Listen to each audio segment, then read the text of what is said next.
What really happens if you quit sugar for 8 weeks, backed by science. Imagine this. 8 weeks from today, you wake up, look in the mirror, and your face looks clearer, your waist is slimmer, your energy feels steadier, and that annoying afternoon brain fog? Gone. This is not a fantasy. This is what researchers and nutritionists have seen over and over again when people cut added sugar from their diets for just 2 months. We live in a world where sugar is hidden in almost everything. The ketchup on your fries, the healthy yogurt in your fridge, even your so-called whole grain bread.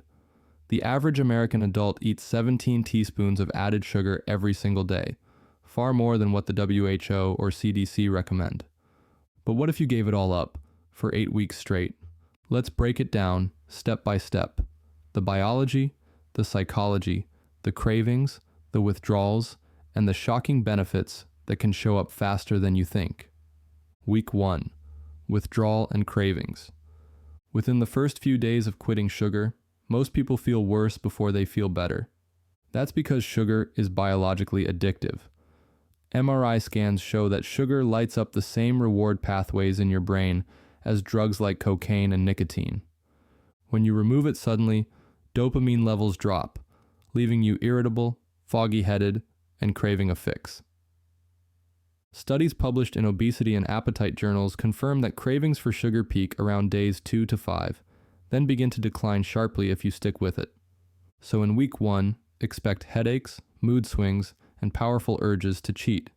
But don't panic. This is your brain recalibrating its reward system. Week 2, energy levels start to stabilize.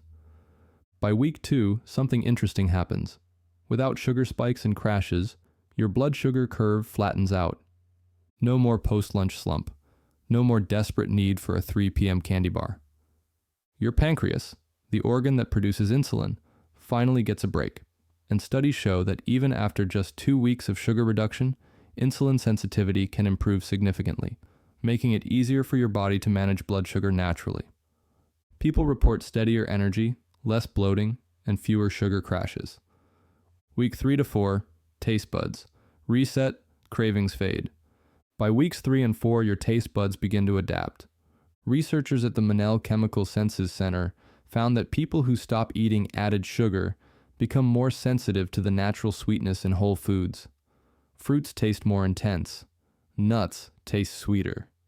Even vegetables can seem more flavorful. Your brain's reward system rewires too. Dopamine pathways stop demanding a sugar high to feel satisfied. They become more responsive to other pleasures, like movement, sleep, and social interaction. Psychologically, this is where most people report a shift. They no longer crave candy the way they did before.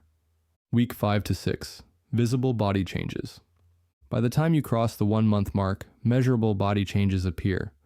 According to a 2017 study in BMJ Open, reducing added sugar correlates with lower visceral fat, the dangerous belly fat around your organs linked to heart disease and diabetes. People typically lose weight even without counting calories because removing sugar cuts out a huge source of empty energy. Skin also clears up for many.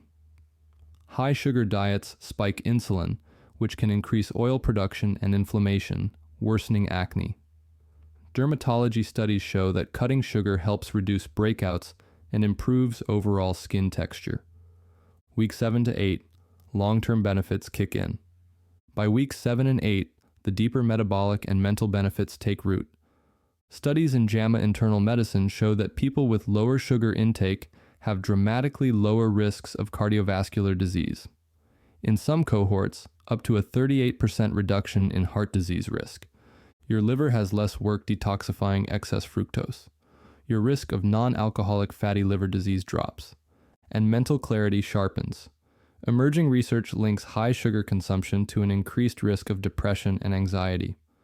Lowering sugar intake reduces inflammation in the brain and helps stabilize mood. So by week 8, most people feel lighter, clearer-headed, and report better sleep quality, partly because blood sugar dips during sleep become less extreme. So, is quitting sugar for 8 weeks worth it?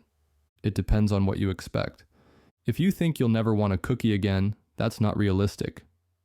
Sugar is cultural, emotional, and social. Birthdays, holidays, celebrations. It's woven into how we connect. But if you want to reset your body's dependence, lose a few pounds, balance your hormones, and experience what life feels like without constant cravings, 8 weeks is long enough to show you a version of yourself you might love more. What's the catch? 1. Added sugar is everywhere. You have to read labels, sauces, dressings, bread. Watch for hidden names like corn syrup, dextrose, maltose, and agave. 2. Replacing sugar with ultra-processed sugar substitutes isn't the goal either. Research on artificial sweeteners shows mixed results. They may still trigger cravings and affect gut bacteria. The better swap?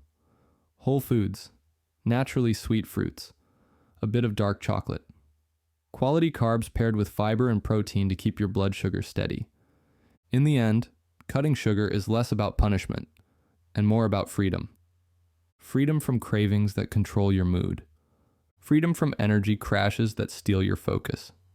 Freedom from diseases that creep up slowly when no one is looking. 8 weeks is just the beginning, but it's enough to remember what your body feels like when it's not high on cheap dopamine. And once you feel that difference, you might never look at a soda the same way again.